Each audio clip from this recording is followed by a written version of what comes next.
हमारे चैनल को सब्सक्राइब करें और नई अपडेट्स के लिए घंटी के बटन को जरूर दबाएं।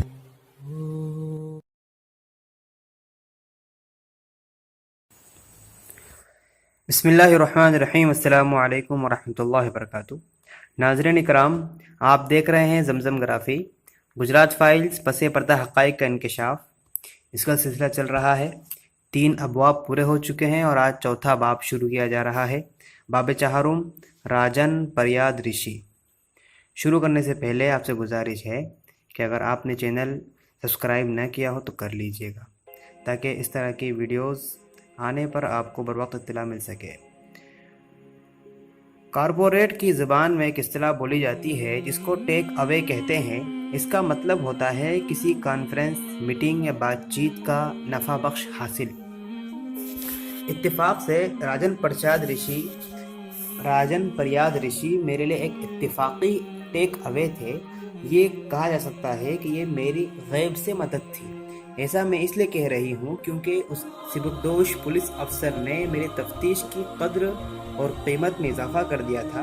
मैं एतराफ़ भी करती चलूँ कि राजन परयाद ऋषि नामी पुलिस अफसर से मेरा साबिका उस वक्त तक नहीं पड़ा था अगर उसके जूनियर ग्रेस सिंघल ने गुफ्तगू के दौरान उसका जिक्र न छेड़ा होता तो शायद उसके बारे में कभी पता भी न चलता।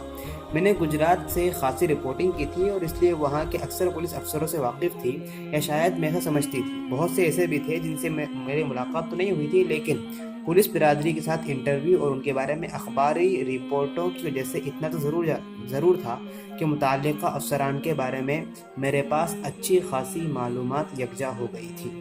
लिहाजा जब सिंघल ने उस नाम का जिक्र किया जिससे मैं क़तई तौर पर नावाकिफ़ थी, तो ये मेरे लिए बाइस हैरत था। इससे मुलाकात के लिए जाने से कबल तक उसके बारे में मेरे पास बिल्कुल कोई तहक़ीक़ात मौजूद नहीं थी। मैं उससे मिलने सिर्फ इस वजह से गई थी ताकि सिंघल के जहन में कोई शक पैदा ना हो, नीज़ उसको इस बात की तसल्ली भी हो जाए कि मैं तुंदही से अपना काम अंजाम दे रही हूँ, यानी लगन से अपना काम अंजाम दे रही हूँ। उसको फ़ायदा ये हुआ कि सिंघल का एतमाद मुझ पर पड़ गया, क्योंकि उसे लगा कि मैं दीगर पुलिस अफसरान से भी मिल रही हूँ, ख़ास तौर पर उन अफसरान से जो गैर मुतनाज़े रहे हैं, यानी जो मुश्किल उनका रोल न रहा हो, या जो जिनके बारे में अलग अलग राय न रही हो और सुर्खियों से भी परे थी।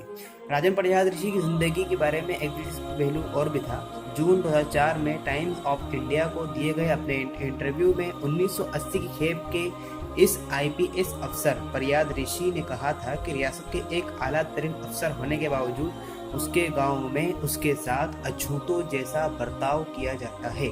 टाइम्स ऑफ इंडिया में शायर रिपोर्ट ने लिखा था, मुख्तलिफ तबक़ाए हयात के लोग अपने बेशुमार मसाइल के हल के लिए दस्त बस्ता मेरे पास आते हैं, लेकिन जब वही परयाद ऋषि देगाम ताल्लुक़ा में वाक़ अपने आबाई गांव कादगरा जाता है तो हैरत अंगेज़ तौर पर नौइयत बदल जाती है। यानी आला पुलिस अफसर आज भी उस इलाके में अपने लिए एक घर तक नहीं खरीद सकता जहां गांव के ऊंची जातों के लोग रहते हैं। आज भी उसका घर कादगरा के दलित वास में ही वाक़ है। अगरचे परयाद ऋषि इस मौजू पर बात करना नहीं चाहते, लेकिन ज़राए का कहना है कि गुज़िश्ता साल तक गांव का हज्जाम भी दलित गाहक को खातिर में नहीं लाता था, यानी उस पर ज़्यादा कोई तवज्जो देता नहीं था। अगर तकनीकी तौर पर बात की जाए तो फिल्म के नुक्ता नज़र से उसने मेरा काम और भी आसान कर दिया था। मज़ीद ये कि तहक़ीक़ात के अख्तिताम तक खासा मवाद इकट्ठा हो गया था, जिससे पता चल रहा था कि अफसरान की अक्सरियत जिनका हुकूमत ने पहले इस्तेमाल किया और फिर उनके साथ बदसलूकी से पेश आई, पसमानदा तबक़े से ताल्लुक़ रखते थे, यानी सब पिछड़े वर्ग से लोग थे। लेकिन एक और अहम बात थी जो मुझसे छूट रही थी। वो बात ये थी कि सन 2007 में जब गुजरात CID ने फर्जी इनकाउंटर मामलों में तहक़ीक़ात का आगाज़ किया था, तब राजन परयाद ऋषि गुजरात ATS के डायरेक्टर जनरल हुआ करते थे। सिर्फ इतना ही नहीं, वो सन 2002 के फसादात के दौरान राजकोट के IG जैसे निहायत अहम ओहदे पर भी फाइज रह चुके थे। बहरकैफ मैं माइक के हमरा राजन परयाद ऋषि से मुलाकात के लिए पहुंच गई। मुझे नहीं लगता कि हम उस 60 से कुछ ज़ायद उम्र के शख्स से अपनी पहली मुलाकात को कभी भूल पाएंगे।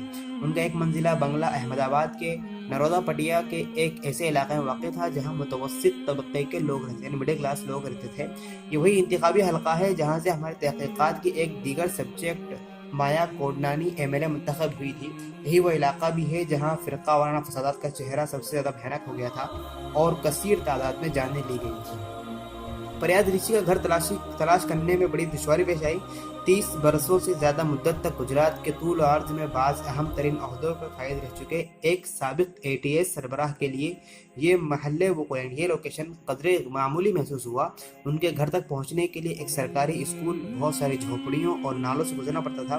बहुत से लोग तो उनके वजूद से ही बेखबर थे। अलबत्ता पास पड़ोस के लोग उन्हें एक पुलिस वाले के तौर पर जानते थे, क्योंकि उन्होंने अपना फ़ोटो फ्रेम करवा कर अपने घर के दरवाजे पर लगा रखा था।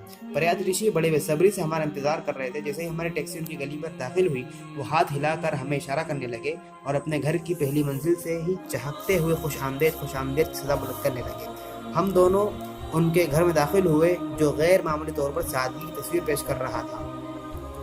ठीक दरवाजे के पास ही एक कतबा था। कतबा बोलते हैं पत्थर को जो लिखते हैं वो, जिस पर उनके उन अहदों की तफसीलात दर्ज थी जिन पर फरियाद ऋषि अपनी मुलाजमत के दौरान फाइज रहे थे। यानी जितने अहदों पर वो रहे उन सब की तफसीलात दर्ज थी। जब हम अंदर गए तो एक पुरजोश और जिंदादिल शख्स ने हमसे मुसाफहा किया। गांव के पहलवान जैसी उनकी मूंछ और सफ़ेद होती हुई दाढ़ी थी। 2 सूती शालें, कलम और नोटबुक हमें दिए गए। वहां पहुंचने के बाद कुछ मिनटों तक जो कुछ वो बहुत पुरलुत्फ था। फरियाद ऋषि को माइक फ़ौरन भी पसंद आ गया। नींबू का पानी लाया गया। बड़ी गर्मजोशी से हमारा इस्तकबाल हो रहा था। इस आलम हैरानी से हम अभी बाहर निकल भी नहीं पाए थे कि 30 से कुछ ज़ायद उम्र का एक शख्स एक 10 साल लड़के के साथ कमरे में दाखिल हुआ। ये फरियाद ऋषि का बेटा और पोता थे। आखिर जिक्र जिनका आखिर में जिक्र हुआ है ने अपने हाथ में डिजिटल कैमरा ले रखा था। उन्होंने कहा कि रोज़ गैर मुल्की फिल्म साज हमारे घर तो नहीं आएंगे। ये हमारे लिए बाइसे शरफ है, यानी हमारे लिए सौभाग्य की बात है। बराए मेहरबानी हमारे साथ एक फ़ोटोग्राफ खिंचवा लीजिए। जब आप अंडर कवर हो तो ऐसा कोई काम नहीं करना चाहेंगे जिससे आप लोगों की नज़र में आ जाएं, और नहीं अपनी असलियत को निशान पेश छोड़ेंगे। लेकिन इस सूरत हाल में फ़ोटो खिंचवाने से इनकार करना भी दुरुस्त नहीं था। मजीद ये कि दरवाजे पर मौजूद कतबे पर दर्ज फरियाद ऋषि की मुद्दत मुलाजमत के गिराफ पर नज़र डालने से अंदाज़ा हो गया था कि वो बहुत मददगार साबित हो सकता है। लिहाजा माइक और मैंने उसके पोते ख्वाहिश पर 2-4 फ़ोटो खिंचवा लिए। फिर हमें फरियाद ऋषि के कमरे में ले जाया गया। रियासती और काबीनी वज़रा और साबिक़ वज़ीर आज़म राजीव गांधी के साथ फरियाद ऋषि की एक तस्वीर रिहायशी कमरे में आवेज़ा थी, यानी जहाँ रहते हैं उस कमरे में लटकी हुई थी तस्वीर। जिसारत के सबूत देते हुए मैंने पूछी, ले सर, क्या आप हमारे फ़ोटो को भी फ्रेम कराना चाहते हैं? दरअसल मैं जानने की ख्वाहिशमंद थी कि आखिर किस मकसद के लिए हमारे साथ फ़ोटो खिंचवाए गए थे। हमें बताया गया कि वो माहाना तौर पर एक मकामी अखबारी ज़मीमा शाये करते हैं, यानी एक जो न्यूज़पेपर होता है साथ में उसके एक छोटा किताबचा भी शाये करते हैं और अपने जानने वालों के दरमियान उसे तकसीम मुफ्त करवाते हैं। ये सुनकर सुकून मिला और इस यकीन दहानी के साथ हमने उस गुफ्तगू ख़त्म कर दिया कि इन फ़ोटोओं का इस्तेमाल वो सिर्फ तब करेंगे जब गुजरात में मौजूद लोग हमारी फिल्म के मौजू से मुतारफ़ हो जाएंगे। आप तो जानते हैं सर कि हम गैर ज़रूरी तवज्जो का मरकज़ नहीं बनना चाहेंगे। हम ज़रा लो प्रोफाइल ही रहना चाहते हैं। मैंने गुजारिश की तो वो भी बखुशी राज़ी हो गए। उनकी गुफ्तगू की नौयत खुद कलामी सी थी, यानी अपने आप से बात करने वाले ऐसे लग रहा था।